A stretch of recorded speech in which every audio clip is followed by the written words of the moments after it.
Welcome to the TokyoBill Weekly, stories from Japan, told from Japan. This week, why bears are coming down from the mountains, and what it tells us about where Japan is heading. If you live in Japan and you follow the news even casually, you've probably noticed that bears have been a running story for a while now. Not a sensational one-week story, the kind that flares up and disappears.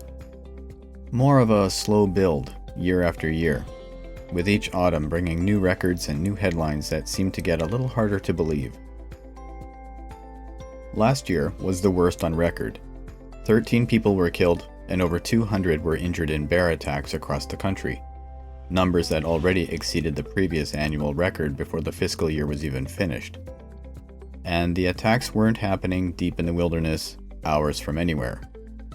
Bears were spotted entering people's yards, supermarkets, schools, and even a train station restroom in Gunma Prefecture, a hot spring resort, a shopping center park.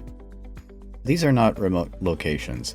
These are the kinds of places people go on a Tuesday. And now, this spring, they're back. Japan confirmed its first fatal bear attack of 2026 in late April, a woman in Iwate Prefecture in the north, with 2 more sets of human remains found in the same week, both potentially linked to bears. Spring sightings have already reached over 2,000, the highest figure in 8 years of tracking data. The season has barely started. So what is going on? And why now?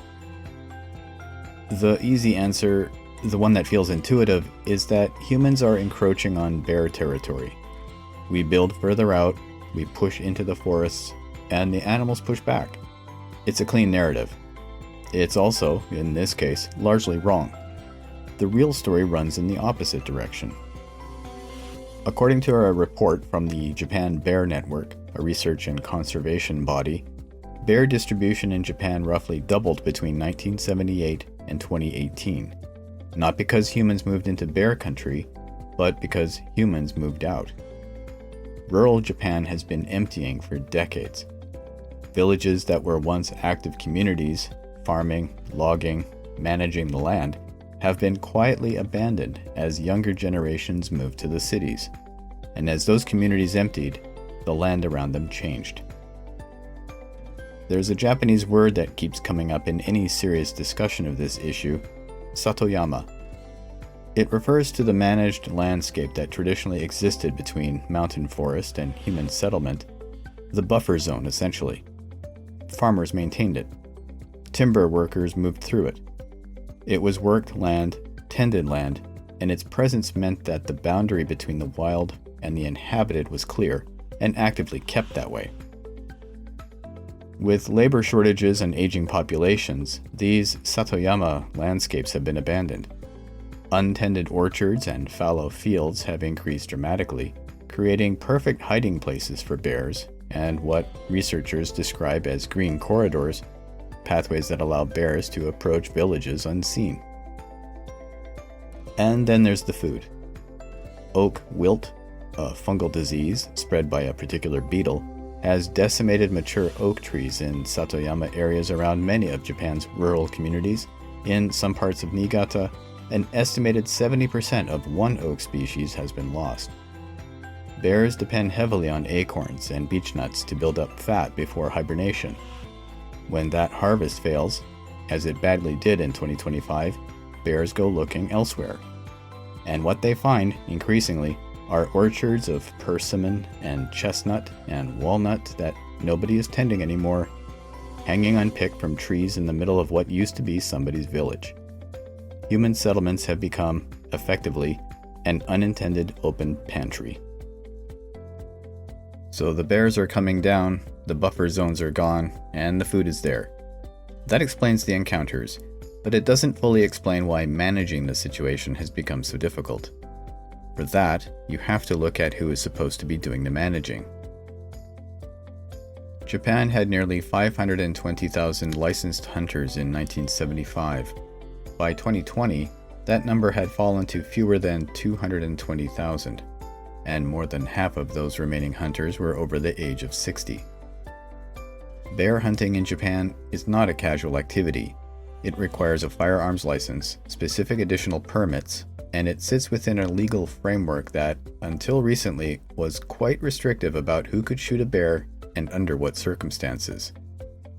The government has now begun hiring hunters and even training riot police to participate in culling operations. That last detail, riot police being drafted into bear management, gives you some sense of how stretched the system has become. The traditional face of bear hunting in this part of Japan is the matagi, a word with roots possibly reaching back to the Ainu language, meaning something like man of winter. The matagi are traditional winter hunters from the Tohoku region, documented as a specialized group from the medieval period onward, with a culture that centers on a belief in mountain gods and a view of hunting as a sacred practice rather than a sport. When a bear was taken, the animal was praised and its spirit comforted. Nothing was wasted. It was a relationship with the natural world built over centuries. That culture is fading. The communities that sustained it are the same communities that are now depopulating. The matagi who remain are aging, and the knowledge where bears move, how they behave, when they're dangerous, is not easily passed on to a riot police officer handed a rifle and a briefing document. Bear sightings in fiscal 2025 reached an all-time high of over 50,000, more than double the previous record set just 2 years earlier. The number of bears captured also hit a record, nearly 3 times the figure from the year before. The system is responding, but it's responding reactively, scrambling to keep pace with a situation that has been building for a generation. What makes this story genuinely worth sitting with is the way it connects things that don't seem connected. A bear in a supermarket car park in Akita is not just a wildlife story. It is, in a very direct sense, a story about an aging society, about rural communities that couldn't hold their younger generations, about a kind of traditional land management knowledge that is disappearing, along with the people who held it. As one commentator put it, the causes of bear encounters lie in human society, and so do the solutions. Japan talks a great deal about its demographic crisis in terms of the workforce, social security, healthcare. Those are real and serious problems. But the bears coming down from the mountains are, in their way, one of the more vivid illustrations of what it actually looks like when a country's rural communities hollow out over 50 years. The forests are taking back land that used to be managed. The animals are following the food. And the people who would have handled this, quietly and competently, as they always had, are no longer there. A leading bear expert, asked about this spring's early wave of attacks, said he wasn't yet sure why the damage was appearing so unusually early in the season, but that he expected the Tohoku region's bear population to remain dense, given that numbers have been growing for roughly 20 years. He told reporters to stay vigilant. That's not exactly reassuring, but it is honest. The bears are not going anywhere. The villages are not coming back. And somewhere in the space between those two facts, Japan is still trying to figure out what comes next. That's the TokyoBill Weekly for May 16th, 2026. I've been, and remain, Tokyo Bill.